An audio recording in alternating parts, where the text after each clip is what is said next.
Is Turkey pivoting? Speaking near the border with Syria, President Recep Tayep Erdogan warning that a ground operation is needed against ISIS, that the border town of Kobani is about to fall. The Turks with front row seats to the house-to-house fighting with Syrian Kurds holding out against jihadists who've hoisted their black flags. Jihadists who seem undeterred by airstrikes on the area by the US-led coalition. So does this mean Ankara is going to step in and support the Kurds? The Turkish government wary of empowering its own Kurdish separatists. And while police pointed water cannons and tear gas at anti-ISIS protesters near the border, the Turks spelling out their conditions for involvement. According to the Turkish press, the leader of the Syrian Kurds traveled to Ankara last Saturday. He was asked to take an open stance against the Syrian regime and join the ranks of the Free Syrian Army against President Bashar al-Assad.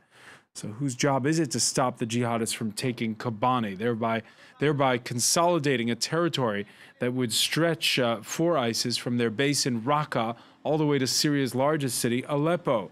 Today in the France 24 debate, the battle for Kobani. With us to talk about it from Gaziantep, where the Turkish president spoke earlier in the day, journalist Alan Kaval. Thank you for being with us.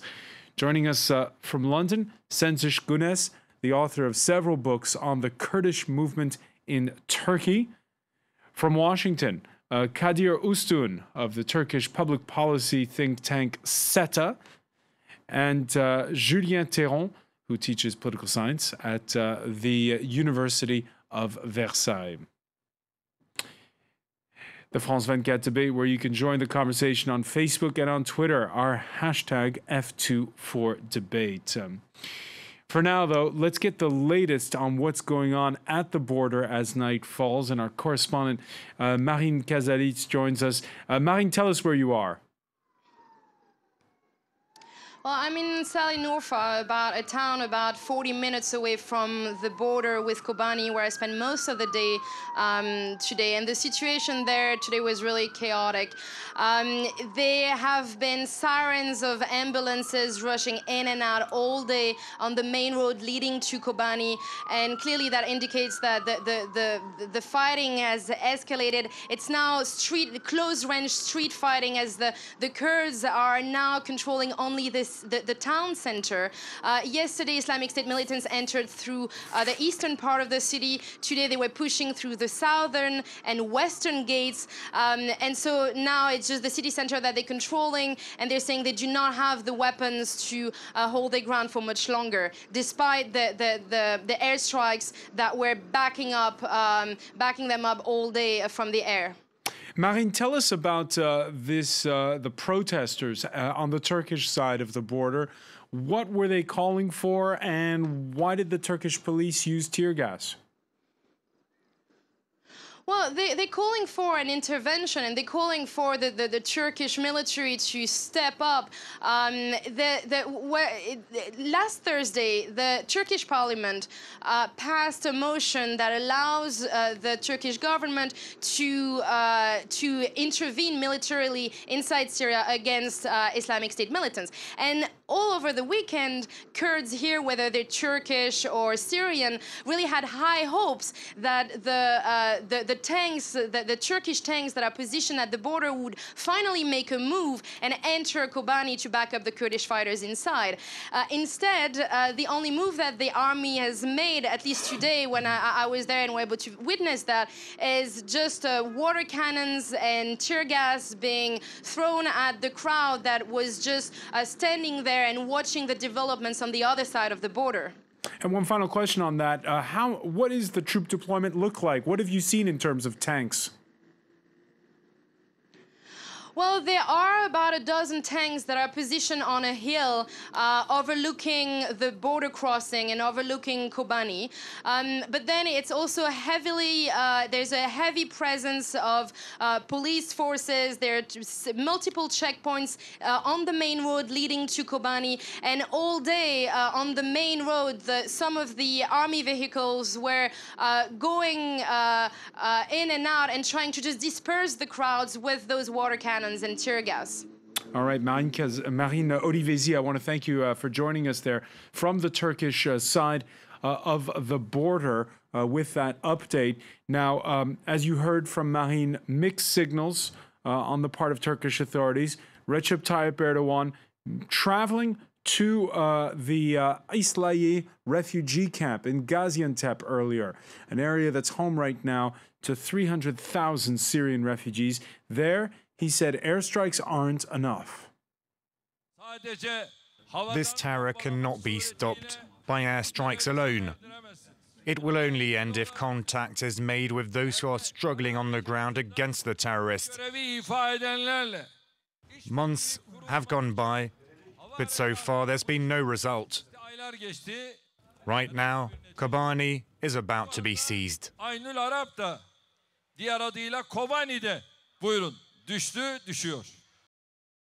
Alan Kaval, when you hear Turkey's president this Tuesday saying that ground troops are needed, we do not have Alan Kaval yet. We will. The link is. We have a technical issue with the link. We'll instead perhaps put the question to Kadir Ustun, who's in Washington. Kadir, is Turkey's president, when he says there's a need for ground troops, first of all, does that mean Turkish ground troops? Well, I think that would be something that needs to be worked out with the US and coalition allies conducting these airstrikes. Turkey is proposing a no-fly zone, a safe zone, and the coalition has to take the fight to Assad, which is at the core of all these problems. So I think Turkey would be ready to contribute, and the parliament's authorization to conduct cross-border operations in Syria is a reflection of that. How do you feel when you hear our correspondent say that Turkish police today using tear gas against Kurds who are rallying, that the Turks on the Turkish side of the border seem more preoccupied with their own Kurdish population than with what's going on over the border? Well, the armed PKK made an announcement that if Kobani falls, that will be the end of the peace process inside Turkey. Turkish government doesn't see it that way. The Kurdish party HDP made a call to the Kurdish citizens inside Turkey to demonstrate against ISIS advances in Syria. But as I said, what Turkey wants to do is create a broader strategy to make sure that there are no more terrorist organizations emerging out of Syria. So, and we heard on that score. We heard on that score. Erdogan mentioned terrorists. For you, he's clearly talking about ISIS. Of course, ISIS, but also PYD is related to PKK, which is considered a terrorist organization in Turkey. Although Turkey is conducting talks with PKK about the resolution process inside Turkey. However, PKK side is saying that Kobani has to be part of that peace process. That's making things much more difficult. All right, so Kadir there, Cengiz Günis, let me get your reaction to what Kadir just said. Erdogan laying the groundwork for a coalition for that ground offensive if one is needed. Do you get the sense, listening to Recep Tayyip Erdogan, that he's pivoting, that he's changing his stance? It's actually what the Kurdish movement has been saying that will happen. What the president is saying now. The idea was to create a situation which will require intervention for many days, many months now. Turkey has facilitated the transfer of ISIS terrorists, if you like. The PYD has been saying this for a long time, that Turkish border is used by foreign fighters to come to Syria, and Turkey has kind of turned a blind eye on that. And in doing so has facilitated the situation and has made the situation worse in order to kind of justify its intervention. And the buffer zone that the previous speaker has mentioned is actually going to be on the Kurdish territories. And the aim is, from the Kurdish side, or the view from the Kurdish side, is that Turkey has actually, Turkey's aim is to prevent the Kurds gaining any kind of status in Syria, and to dismantle the But surely that wasn't the tone that President Erdogan is employing in the clip that we heard just now. They have been trying to come across as quite friendly to the Kurdish side, but the border has been closed for the Kurds to bring their wounded. The Kurdish people from Turkey who have been protesting around the border, around Kobani, has been continuously tear gassed, have been prevented from helping the Kurdish people in Kobani. And moreover, one of the key demands of the PYD was to allow Kurds to actually help the PYD, the YPG inside Syria, in Kobani, to allow a kind of a corridor where more advanced or more effective weapons can be transported. But Turkey has so far prevented that. And Turkey, Turkey's attitude has been to make sure that the Kurds are in a situation where they're desperate, and they have to accept whatever Turkey is demanding, which is to dismantling of the institutions that they've been set up to represent themselves. So a Turkish intervention, but only on those terms where the Kurds are weakened. You're saying a lot of reactions coming in. One from Wazir saying Turkey's in a precarious situation. An outright attack on ISIS will make it a direct target for terrorist attacks. Well, we can now go to Gaziantep and say hello to Alan Kaval. Alan, do you get the sense that Erdogan, after that speech he gave to Syrian refugees, is pivoting, is changing his stance? No, absolutely not. No, I just think that this speech is the next step in a strategy which is extremely clear and which was brilliantly depicted by our guest, your guest before me, is that the Turkish government wants the Kurdish movement, the PKK movement, the PKK-related Kurdish movement in the region to be weakened.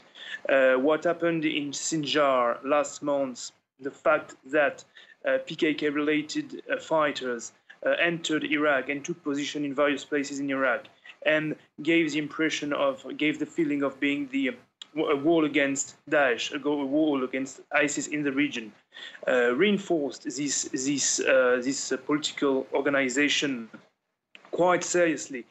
And Turkey doesn't want that to happen, doesn't want the PKK to become a regional player. Yes, but Alan, now that you have a situation where you can see the black flags of ISIS from the Turkish side of the border, isn't Erdogan having a bit of a rethink? No, I don't think so, because I was in Suruç, meaning on the Turkish side of Kobani, on the Turkish side of the border, a few hundred meters from Kobani a few days ago, and I can tell you that I could see the ISIS fighters a few hundred meters from me. I was with the Turkish. The Turkish army was very close to me. The Turkish soldiers saw the ISIS fighters. You could see that extremely clearly when you were around Kobani on the Turkish side these past few days. You could see the tanks, you could see the vehicles, you could see the fighters from the Turkish side. The Turkish army was on the Turkish side. They never fired a shot, or maybe at one point there was some punctual responses, but it was in no connection with the magnitude of the ISIS presence visible, which you could see from the Turkish border. You could see them very clearly from different points. All right, a lot of reactions coming in again from viewers. Edward saying the fall of Kobani will be one of the darkest and most shameful episodes in the short history of the Turkish state. Julien Théron, we're sitting in Paris. It's air-conditioned here. It's easy for us to say, should Turkey be firing into Syria?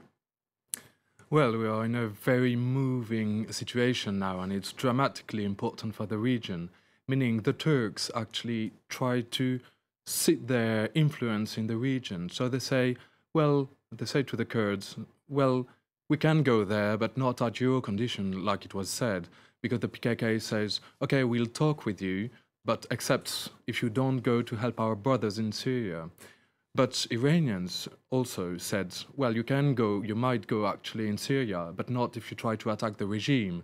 So actually every side tries to move a lot, and Turks have to redefine their global strategy in the region, which is pretty harsh nowadays. So what you're saying is that our reading of the situation, based on the way the events were just 1 week ago, for instance, is out of date?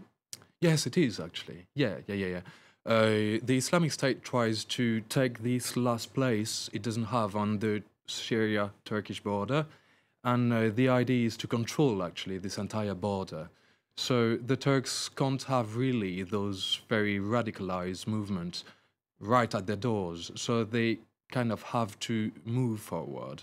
But to do so, they have to help the Kurds, and the Kurds in Syria are pretty much linked, the YPG, to the Turkish Kurds, Syrians, PKK. So it's pretty harsh for Erdogan to define a strategy.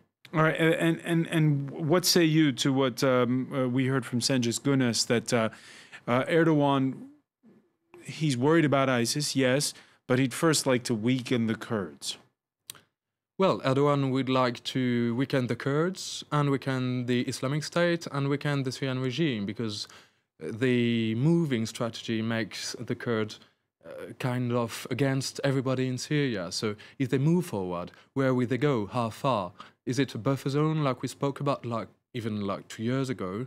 Or will it be just like some actions like they did in northern Iraq in the 2000s? So we don't know yet. All right, Kadir Ustun, let me get your reaction to this. 3 problems for the Turks: the Syrian regime, ISIS, and the Kurds. What's his order of priorities right now, Recep Tayyip Erdogan? I think the immediate priority is to stabilize the situation in terms of the refugees coming into Turkey. Let's not forget, when people say that Turkey doesn't support the Kurds, Turkey has opened its borders to 200,000 Kurdish refugees, and it's doing a lot.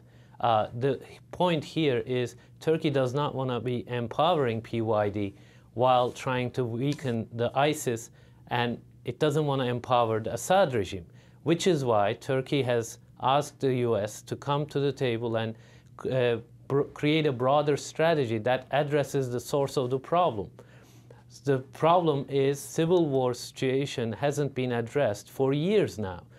More than 250,000 people died, and we have 6 million IDPs, millions of refugees.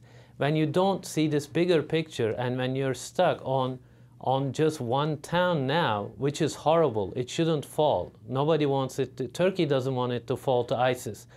But when you ask Turkey to support Kurds, what do you mean exactly? Cross the border and arm the PYD, which is an arm of PKK, which you're in peace talks, but it's still that those peace talks are, and according to Turkish media, according to Turkish media, there are people inside Turkish intelligence who clearly said to the leader of the Syrian Kurds that yes to supporting them, but on conditions. We're going to pick up on that point when we come back. Also to tell you another reaction, because there's many coming in. One from Fabrice: the real issue isn't ISIS itself, but those who were involved in the creation of this organization. We'll get to that point as well in part 2 of the France 24 debate.